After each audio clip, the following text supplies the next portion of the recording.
जय श्री कृष्णा।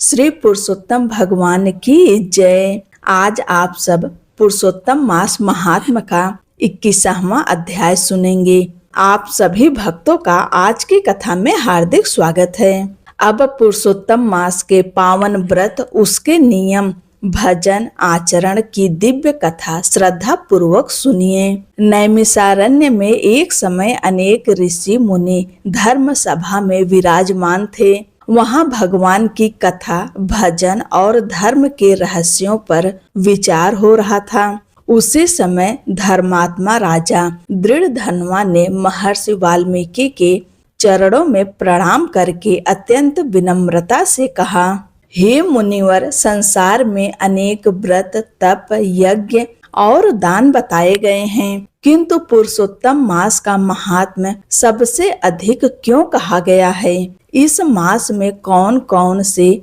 नियम रखने चाहिए, किस प्रकार का भोजन करना चाहिए और कौन से भजन और साधना करनी चाहिए? किस प्रकार भगवान श्री हरि की कृपा प्राप्त होती है? कृपा करके विस्तार से कहिए। राजा के मधुर वचन सुनकर महर्षि वाल्मीकि प्रसन्न हुए और बोले, हे राजन, तुमने अत्यंत उत्तम प्रश्न किया है। पुरुषोत्तम मास स्वयं भगवान श्री कृष्ण का स्वरूप माना गया है। यह मास समस्त महीनों में श्रेष्ठ, पवित्र और मोक्ष प्रदान करने वाला है। इस मास में जो मनुष्य श्रद्धा, भक्ति और नियम पूर्वक व्रत करता है, वह अनेक जन्मों के पापों से मुक्त होकर श्री हरि के धाम को प्राप्त करता है। हे राजन, इस मास में मनुष्य को अपने शरीर, वाणी और मन तीनों को पवित्र रखना चाहिए। केवल बाहरी व्रत ही पर्याप्त नहीं है, बल्कि अंतःकरण की शुद्धि भी आवश्यक है। भगवान भाव के भूखे हैं। जो व्यक्ति प्रेम से हरि नाम का स्मरण करता है, भगवान उसके हृदय में स्वयं निवास करते हैं। फिर महर्षि बोले, पुरुषोत्तम मास में सात्विक आहार का विशेष महत्व है। गेहूं, चावल, मूंग, तिल, मिश्री, दूध, दही, घी, मक्खन, केला, आम, कटहल, सेंधा नमक, आलू, अरबी, पालक, बथुआ, अदरक, नींबू तथा ऋतु के पवित्र फल और कंदमूल ग्रहण करने चाहिए। बिना तेल का पवित्र भोजन हविष्य अन्न कहलाता है। ग्रहण करने से मन और बुद्धि निर्मल होती है। जो भोजन क्रोध, द्वेष या अपवित्र भाव से बनाया गया हो, उसे त्याग देना चाहिए। बासी भोजन, तामसिक पदार्थ, मदिरा, मांस, अंडा, लहसुन, प्याज, बैगन, मूली, गाजर और हिंसा से प्राप्त अन्न व्रती मनुष्य के लिए निषिद्ध है। हे नृप श्रेष्ठ, इस माह में केवल भोजन का ही नहीं, विचारों का भी संयम आवश्यक है। जो मनुष्य दूसरों की निंदा करता है, गुरु का अपमान करता है, गौ, ब्राह्मण, वेद और संतों की अवहेलना करता है, उसका व्रत निष्फल हो जाता है। इसलिए इस मास में सत्य बोलना, दया रखना, क्रोध का त्याग करना और सभी प्राणियों के प्रति करुणा रखना चाहिए। महर्षि वाल्मीकि आगे कहने लगे, जो मनुष्य इस मास में भूमि पर शयन करता है, ब्रह्मचर्य का पालन करता है, प्रातः काल स्नान करके भगवान श्री कृष्ण का ध्यान करता है और हरि नाम का जप करता है, उसके जीवन के समस्त दुख दूर हो जाते हैं। जो व्यक्ति 1,00,000 तुलसी दल से शालिग्राम भगवान का पूजन करता है, उसे अनंत पुण्य प्राप्त होता है। पुरुषोत्तम मास में श्रीमद् भगवत गीता, विष्णु सहस्त्र नाम और हरि कथा का श्रवण अत्यंत शुभ माना गया है। जो भक्त गीता का एक अध्याय भी श्रद्धा से पढ़ता है या सुनता है, उसके करोड़ों जन्मों के पाप नष्ट हो जाते हैं। इतना कहकर महर्षि कुछ क्षण मौन रहे, फिर बोले, हे राजन, अब मैं तुम्हें गीता के 11वें अध्याय विश्व रूप दर्शन योग का अद्भुत महात्म्य सुनाता हूँ। इसे सुनने मात्र से मनुष्य पापों से मुक्त होकर विष्णु धाम को प्राप्त होता है। भगवान शंकर ने यह कथा माता पार्वती को सुनाई थी। प्राचीन काल में प्रणिता नदी के तट पर मेघनगर नाम का एक अत्यंत समृद्ध नगर था। वहाँ ऊंचे ऊंचे महल, विशाल द्वार, सुंदर बाग बगीचे और धर्मशालाएं थी। नगर के मध्य में भगवान वामन का दिव्य मंदिर था। भगवान का वह स्वरूप अत्यंत मनोहर था। उनका शरीर मेघ के समान श्यामल था। पीतांबर बिजली के समान चमक रहा था। वक्षस्थल पर श्री वत्स का चिन्ह शोभा दे रहा था। वनमाला उनकी छाती पर लहरा रही थी। उनके नेत्र पूर्ण खिले कमल के समान सुंदर थे। उनके दर्शन मात्र से मनुष्य के पाप नष्ट हो जाते थे। उसी नगर में सुंदर नामक एक श्रेष्ठ ब्राह्मण रहते थे। वे वेदों के ज्ञाता, जितेंद्रिय, शांत, दयालु और भगवान वासुदेव के अनन्य भक्त थे।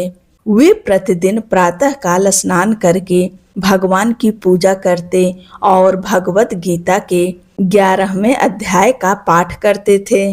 गीता के उस दिव्य अध्याय के प्रभाव से उनके भीतर अद्भुत तेज उत्पन्न हो गया।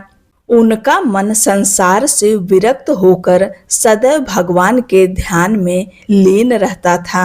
नगर के लोग उनका अत्यंत सम्मान करते थे। एक समय बृहस्पति सिंह राशि में स्थित हुए। तब सुनंद ब्राह्मण ने गोदावरी आदि तीर्थों की यात्रा करने का विचार किया। वे अनेक तीर्थों में स्नान और पूजा करते हुए एक गांव में पहुँचे। रात्रि होने के कारण उन्होंने वहां विश्राम करने के लिए स्थान मांगा, किंतु गांव के लोगों ने उन्हें किसी घर में स्थान नहीं दिया।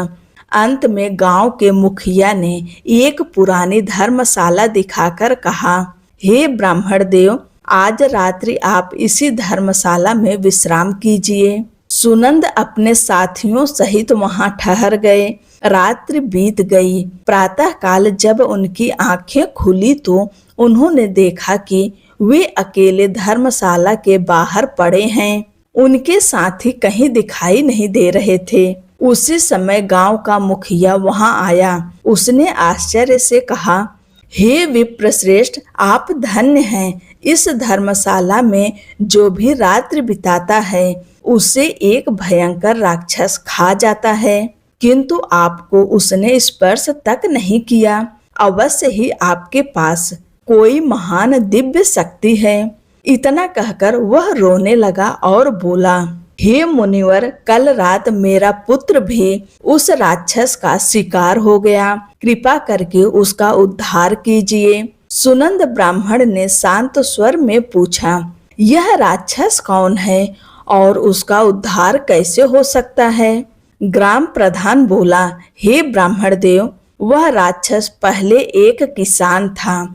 एक बार उसने अपने सामने एक निर्दोष मनुष्य को गिद्ध द्वारा मारते देखा, किंतु उसकी रक्षा नहीं की। अब एक तपस्वी ब्राह्मण ने क्रोधित होकर उसे श्राप दे दिया। जो समर्थ होकर भी प्राणियों की रक्षा नहीं करता, वह राक्षस योनि को प्राप्त होता है। उसी श्राप के कारण वह नरभक्षी राक्षस बना। किंतु तपस्वी ने दया करके यह भी कहा था कि जब कोई भक्त गीता के 11वें अध्याय का पाठ करके अभिमंत्रित जल उसके ऊपर डालेगा, तब उसे मुक्ति मिलेगी। यह सुनकर सुनंद ब्राह्मण का हृदय करुणा से भर उठा। वे ग्राम प्रधान के साथ उस राक्षस के पास पहुँचे। राक्षस अत्यंत भयानक था। उसकी आंखें अग्नि के समान जल रही थी, दांत पर्वत के समान विशाल थे और उसका स्वर गर्जना के समान भयंकर था। किंतु जैसे ही उसने सुनंद ब्राह्मण को देखा, उसका क्रोध शांत हो गया। तब सुनंद ब्राह्मण ने श्रद्धा और भक्ति से गीता के 11वें अध्याय का पाठ आरंभ किया। वातावरण दिव्य हो उठा। ऐसा प्रतीत होने लगा मानो स्वयं देवता वहां उपस्थित हों। पाठ समाप्त होने पर उन्होंने जल को मंत्रों से अभिमंत्रित किया और राक्षस के ऊपर छिड़क दिया। क्षण भर में अद्भुत चमत्कार हुआ। राक्षस का भयंकर शरीर नष्ट हो गया और वह दिव्य चतुर्भुज रूप धारण करके आकाश में खड़ा हो गया। उसके हाथों में शंख, चक्र, गदा और पद्य सुशोभित हो रहे थे। उसके शरीर से दिव्य प्रकाश निकल रहा था। इतना ही नहीं, जिन जिन यात्रियों को उसने खाया था वे सभी भी दिव्य स्वरूप धारण करके विमानों पर बैठ गए। ग्राम प्रधान का पुत्र भी उनमें था। उसने अपने पिता से कहा, हे पिता, यह सब गीता के 11वें अध्याय का प्रभाव है। अब मैं भगवान विष्णु के परम धाम को जा रहा हूँ। आप भी हरि नाम का जप कीजिए, गीता का पाठ कीजिए और संतों की सेवा कीजिए। यही मनुष्य जीवन का सच्चा कल्याण है। इतना कहकर वे सभी दिव्य विमान में बैठकर विष्णु धाम को चले गए। उस घटना के बाद ग्राम प्रधान ने भी श्रद्धा पूर्वक भगवत गीता का नित्य पाठ आरंभ कर दिया। धीरे धीरे उसका मन संसार से हटकर भगवान में लग गया। अंत में उसे भी श्री हरि का धाम प्राप्त हुआ। भगवान महादेव ने पार्वती जी से कहा, हे देवी, गीता के 11वें अध्याय का महात्म्य अनंत है।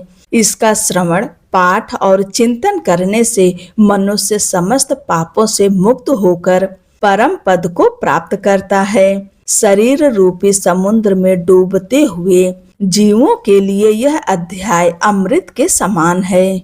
जो भक्त पुरुषोत्तम मास में श्रद्धा से इस कथा को सुनता या सुनाता है, उसके जीवन में सुख, शांति और भगवान की कृपा सदैव बनी रहती है। उसके घर में दरिद्रता, रोग और भय प्रवेश नहीं करते। अंत में भगवान स्वयं उसका हाथ पकड़कर उसे अपने परम धाम ले जाते हैं। हरि नाम ही जीवन का आधार है। भक्ति ही मनुष्य का सच्चा धन है और श्री कृष्ण ही समस्त संसार के पालनहार हैं। ओम नमो भगवते वासुदेवाय नमः। आज की कथा यहीं पर समाप्त होती है। आगे की कथा अगले के वीडियो में सुनाएंगे। तब तक के लिए जय श्री कृष्णा, राधे राधे। और दोस्तों, कमेंट बॉक्स में ओम नमो भगवते वासुदेवाय या श्री पुरुषोत्तम भगवान की जय अवश्य लिखें। वीडियो को लाइक करें, शेयर करें और सब्सक्राइब करना ना भूलें। जय श्री कृष्णा, राधे राधे।